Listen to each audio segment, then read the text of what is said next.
Okay, so I've got a brilliant one for you today. It's just a book I love so much. Yeah, this is a little takeaway from The Great Gatsby by F Scott Fitzgerald, which is one of my favourite books. Possibly one of the great American novels. Well, I think it is probably one of the great American novels. Is it the great American novel? Who knows?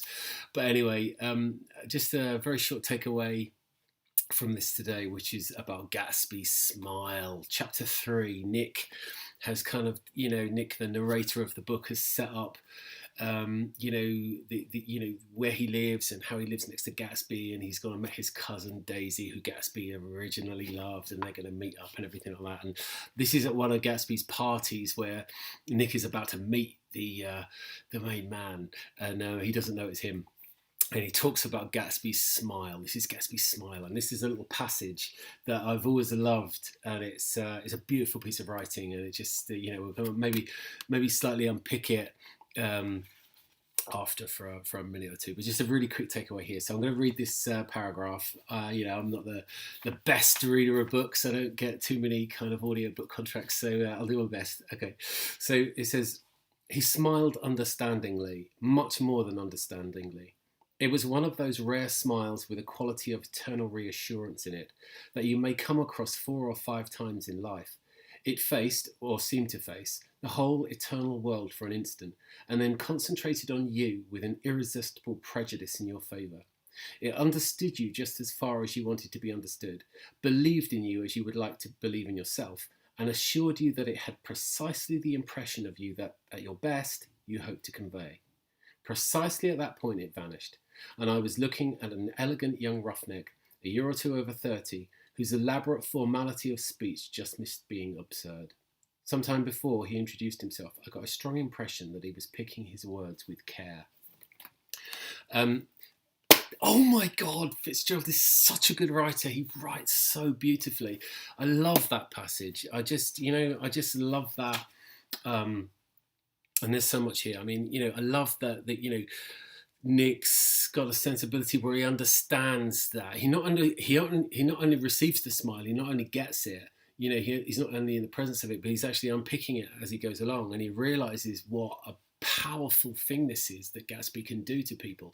Gatsby can make you the center of the universe for a few seconds. He can turn his full attention. I mean, let's face it, everybody's wants to be recognized in some way. Being ignored is kind of not very nice. So when someone's interested in you, we tend to light up, and we want to, if someone's interested in our story, if someone gives us attention, that's a fantastic thing. Interestingly, though, this is the key point. It's like, what is Gatsby's interest based on? He makes you the center of the world. He doesn't really know anything about you.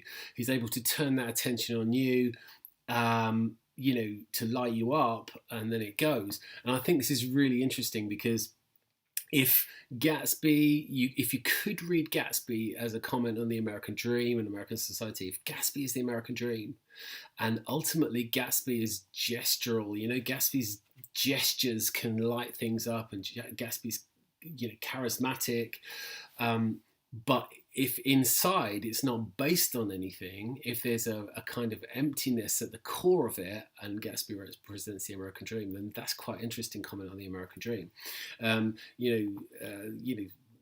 Gatsby's love for Daisy is very interesting as well. Again, I think it's a really interesting question to ask: what's that love based on?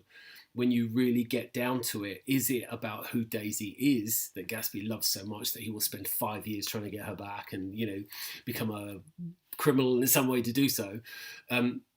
Is it based on who Daisy is, or is it based on an idealization of the kind of love Daisy represents? So, you know what? I'm not going to do too much more.